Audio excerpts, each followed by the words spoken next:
Welcome back to lesson 3, as we are now going to be looking at, or continuing rather, our look at technology and the global business environment.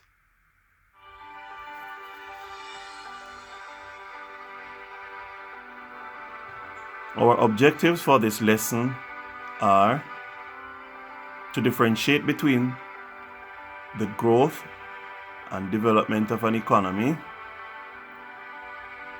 to describe the role of education in economic growth and development, to outline the reasons for international trade, to identify the functions of major economic institutions and systems, and we also want to explain how economic institutions and trade agreements impact the Caribbean. So let's commence by looking at economic growth versus economic development. Now, growth is the all-round expansion of the economy. It is the quantitative increase in the country's output or production. Now, what do we mean by that? Growth indicates that there is an increase year on year in the total output within the country. So, for example, last year the country would have produced, let us say, $5 million value worth of production output, and this year they are producing $7 million worth of production. Yes, there will be an increase over last year. So we refer to that as economic growth. There's a all-round increase quantitatively in terms of numbers, quantity produced. There is an increase in terms of the quantity produced over the previous period. Now, the concept negative growth is where the country is doing less than the previous year. So when you compare the previous year with the present, there is no improvement in growth. In other words, the amount of figures for growth, or for production rather, yes, is lower than the previous year, and this is referred to as negative growth. Zero growth is when there is no change year on year. When you compare last year with this present year, there is no difference in the level of output. Now, development is the qualitative change taking place in the country. It is the provision of facilities that enables growth.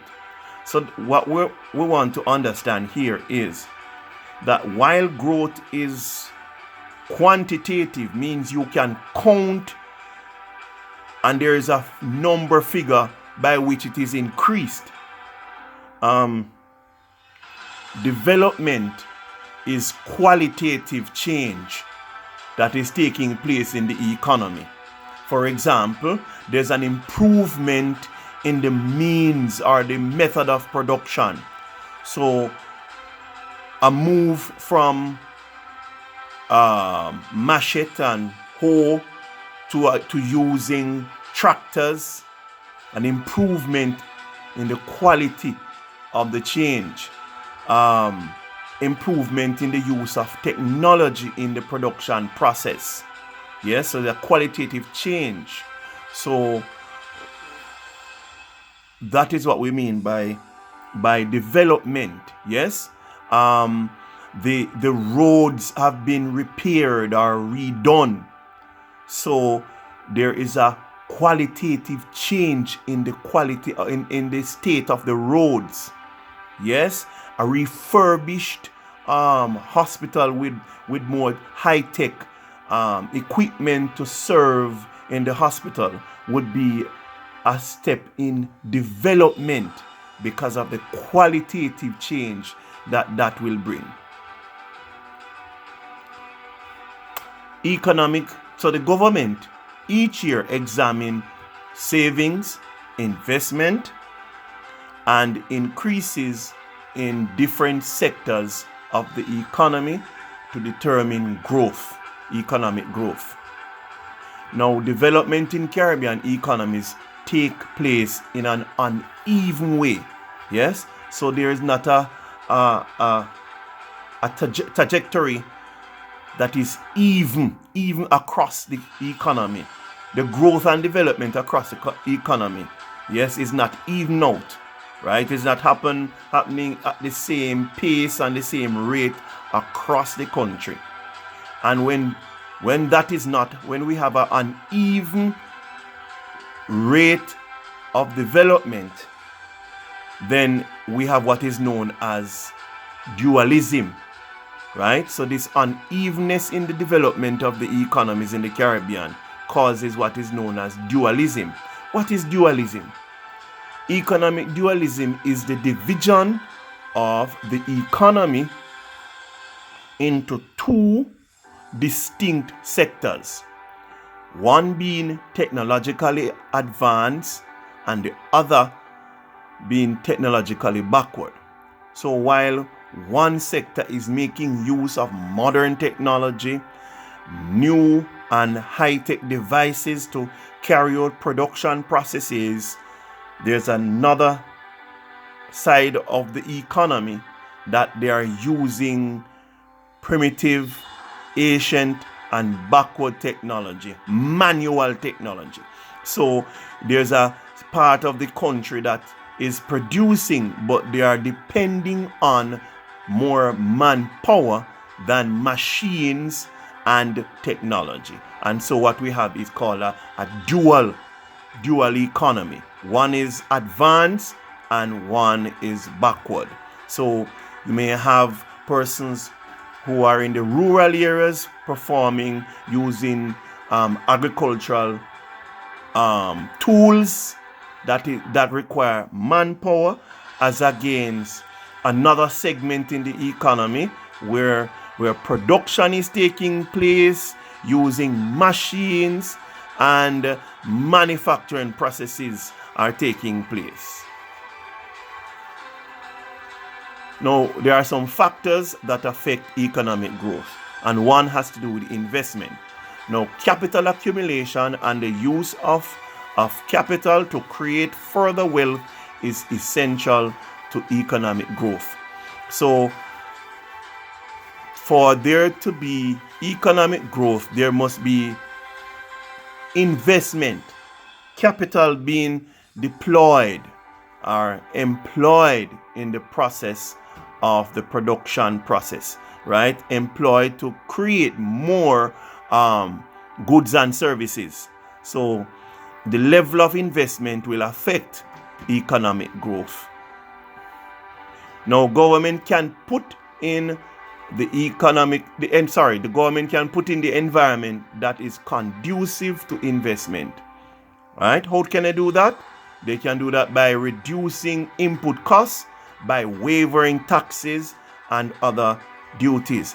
So the government can contribute and assist in the process of attracting more investment into production processes, yes, by offering, yes, a reduction in input costs into manufacturing, into production, into agriculture, into tourism, yes, by waiving certain taxes and duties that would reduce the input costs for the production and hence also reduce their cost of production. Number 2, technical progress. So another factor that impacts on economic growth is what we refer to as technical progress. Now, the quality of the labor force directly affects the economic growth.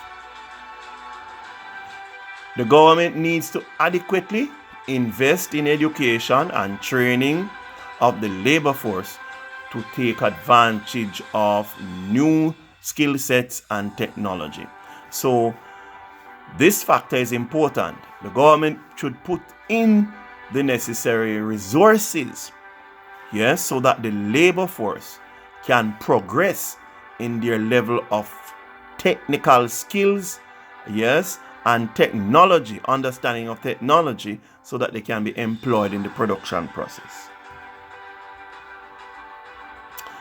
Another factor that affects economic growth is balance of payment.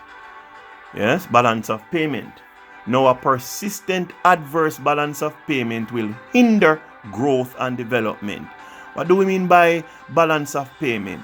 When the country is paying out more for imports than they are receiving for export. So more foreign exchange is going out of the country than is coming into the country. Yes, and that is negatively impacting on the availability of foreign exchange to acquire, yes, those resources that can be plowed into the production process for there to be an increase in the economy. All right. Now, the fourth factor that may affect economic growth is government expenditure.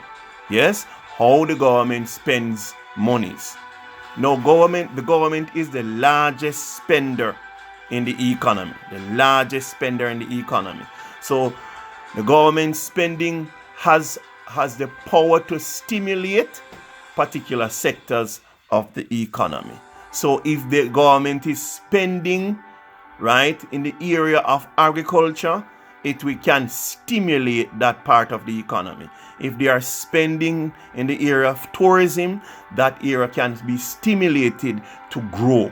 All right. So where the location or areas that the government would focus in their expenditure can also be used to stimulate growth.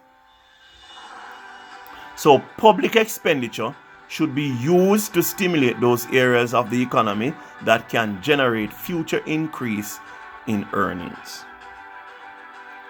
Now, so let us go look now at the role of education in economic growth and development.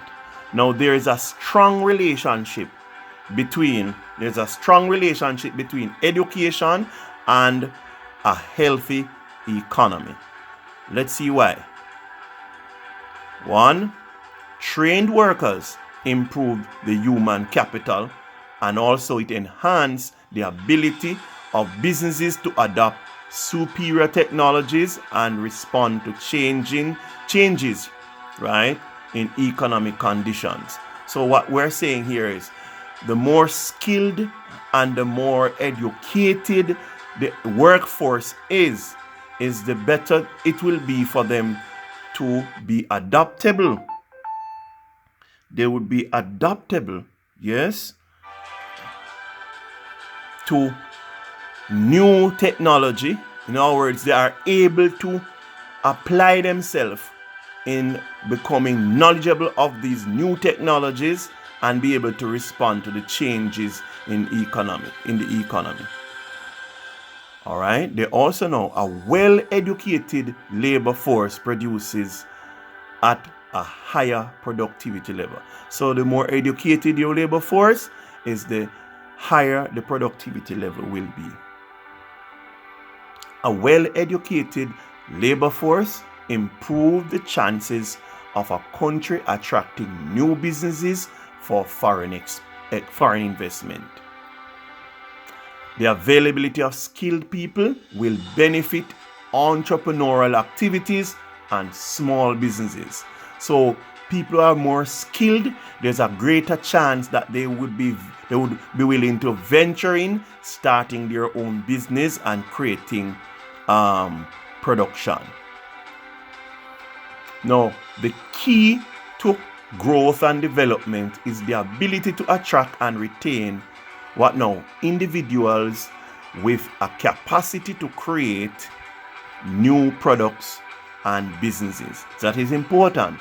Yes, In order for there to be growth and development, the country needs to have individuals who are attracted, quality individual, educated individuals who are attracted to perform or to work in these industries, and as well they are willing to stay within these industries and to produce new products and improve the businesses.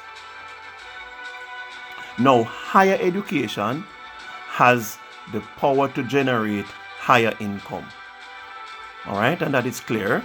Higher education is considered a growth industry worldwide. And we want to also point out that higher education allows persons to retool, yes, all right, to retool the means of education. Opportunity for education will allow persons to retool to improve their chances in the market, the job market. Higher education pumps money into the economy through research. Now let's move on to look at the reasons for international trade. So we're shifting a little bit to look at international trade. Now, reason for the need or the importance of international trade, particularly in the Caribbean.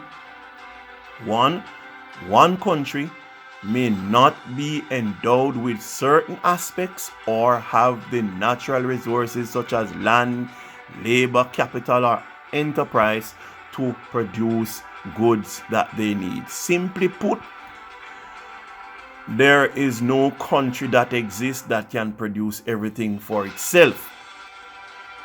Each country may have a competitive advantage in producing certain products because of their soil type, or because of the environment or the climatic conditions. So in Jamaica is not conducive to produce rice in large quantity because of the climatic condition in Jamaica, as against Guyana, who can produce rice in large quantity because of the climatic condition and the state of their environment. All right, so one of the reasons for international trade is because no country can produce all that they need. They do not have all the natural resources to produce all that they need. Second reason for international trade is that a country may not be able to produce the goods and services they need in the quantities or of the quality they may require. So that's another reason why international trade becomes important. Thirdly, a country may not have the climate to grow certain foods and have to depend on trade to get it. For example, wheat in the United States. Just spoke to that earlier. International trade allows for foreign direct investment, allowing individuals in one country to invest money in foreign companies and other assets. So there is what we call now trading taking place, right? Gives foreign investment to take place in respective countries so that production can improve or increase in that particular country. So international trade allows for foreign direct investment, right? Allowing one country to invest money into another country to carry on certain kinds of business or companies or operation. Now let us move on to look at the functions of major economic institutions and systems. So we're going to talk about some major institutions in the Caribbean. One, the Caribbean Community, very prominent, yes, CARICOM. Now, CARICOM was established by 4 countries in the Treaty of Chaguaramas in August 1973. That's the genesis of CARICOM. Now, what are the functions or objectives? 1. CARICOM was instituted to foster economic cooperation among member states, to coordinate on foreign policies. I want to pause here. Coordinate on foreign policies. What this is saying is that because in the Caribbean the countries are small and their economy, they are referred to as developing countries or underdeveloped countries. Yes, the larger countries may manipulate, yes, these small countries and take disadvantage of their various resources. Yes, so when the Caribbean countries come together, they can stand as a bloc with greater strength to coordinate on foreign policies, to have greater strength in their negotiation internationally. Encourage regional trade in agricultural products. They also will seek to foster cooperation in the security of the region. Foster cooperation in health, education, culture, and communication. Encourage the use of raw materials of the region. All right, so that is CARICOM. Now we move to look at Caribbean Single Market and Economy, an improved version coming out of CARICOM. Now the functions are: 1. To allow for free movement of capital. 2. To open up opportunities for free movement of people. And 3. To provide opportunities to establish businesses throughout the Caribbean. We're moving on to look at the Caribbean Development Bank. Its main purpose is to contribute to the economic growth and development of the member states. What are those functions? 1. To provide financing for the development of tourism, agriculture, health, and education. They also seek to provide services to local development banks, yes, where they may lack expertise to handle major projects. The CDB also provides support and stimulate the development of the capital market in the region. They seek to promote economic cooperation among member states. Mobilize financial resources from within and outside the region for development. An important institution in the Caribbean. The World Bank. Let's talk about the World Bank. It has over 168 member countries. Yes, the World Bank had over 168 member countries. Large. Right? And it intended to gain membership. To gain membership, the country must first be a member of IMF, the International Monetary Fund. Secondly, the World Bank was formerly the International Bank of Reconstruction and Development.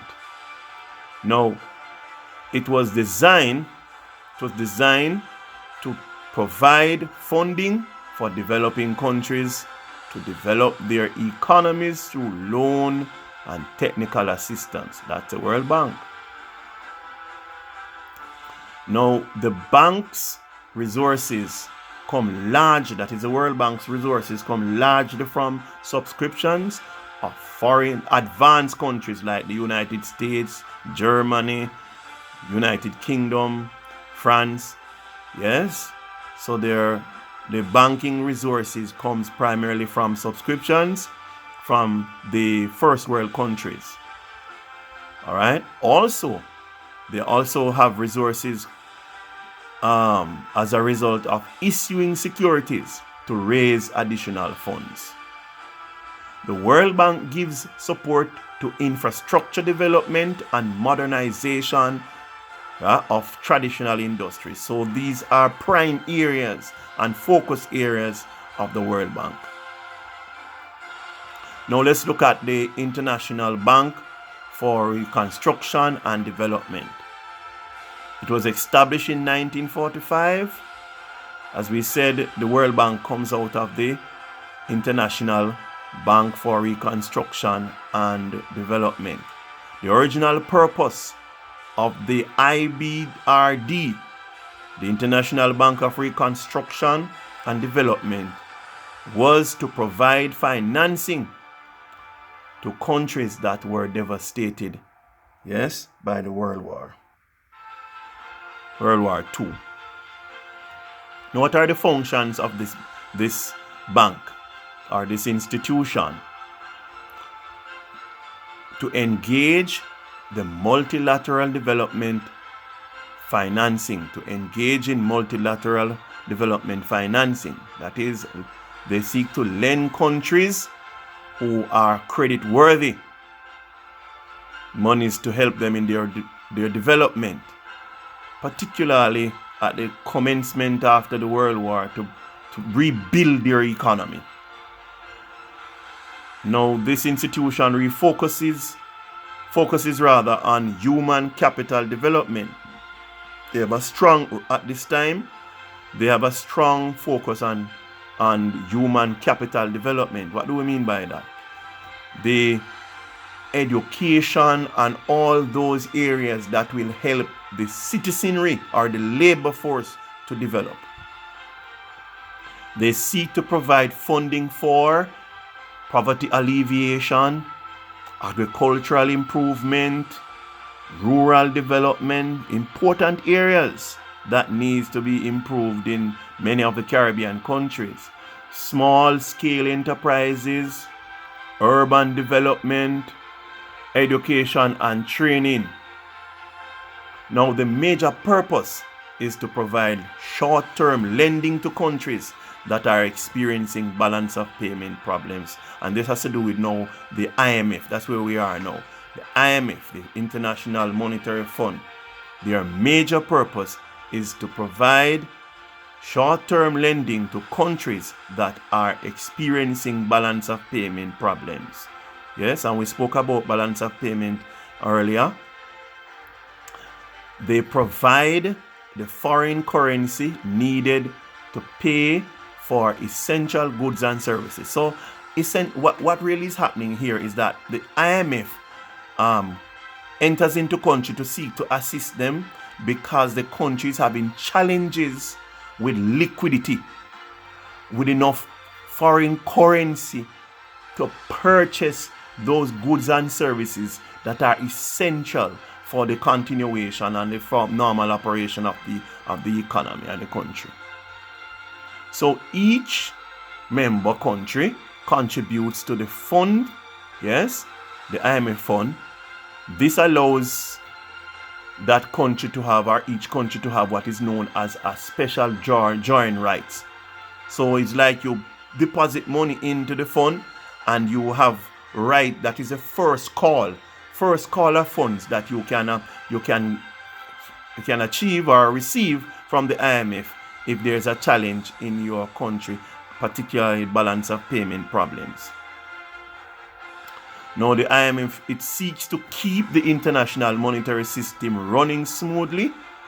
It establishes and sustain a pool of funds to provide support.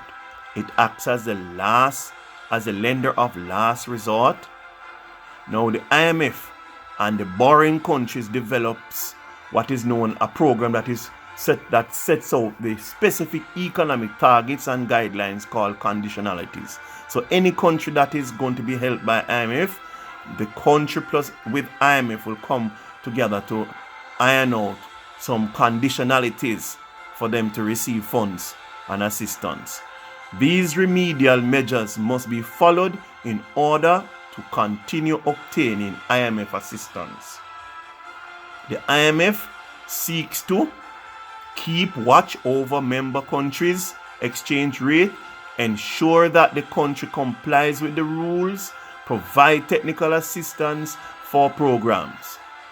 Okay, we're moving on and moving to the World Trade Organization. WTO was established in 1995. Yes, was established in 1995 as a liberalized trade on the world market. So they seek to liberalize trade on the world market. What are their functions? To develop, implement, and monitor rules governing the world trade. They also seek to assist countries in resolving international trade matters, ensures transparency in decision-making process in trade matters, to help developing countries to benefit from international trade, to provide a forum for promoting dialogue on trade issues. We're moving on to the OAS. This is our final organization we're going to look at. Now, what this body is governed by a charter that sets out the general purpose and the principle of the organization. The major objective of the OAS is to foster good relationship among countries in the Americas, to settle disputes when they arise between members, assist with the maintenance of cultural heritage, assist with obtaining and monitoring aid programs. So, ladies and gentlemen, these are the concepts that we wanted to share with you at this time.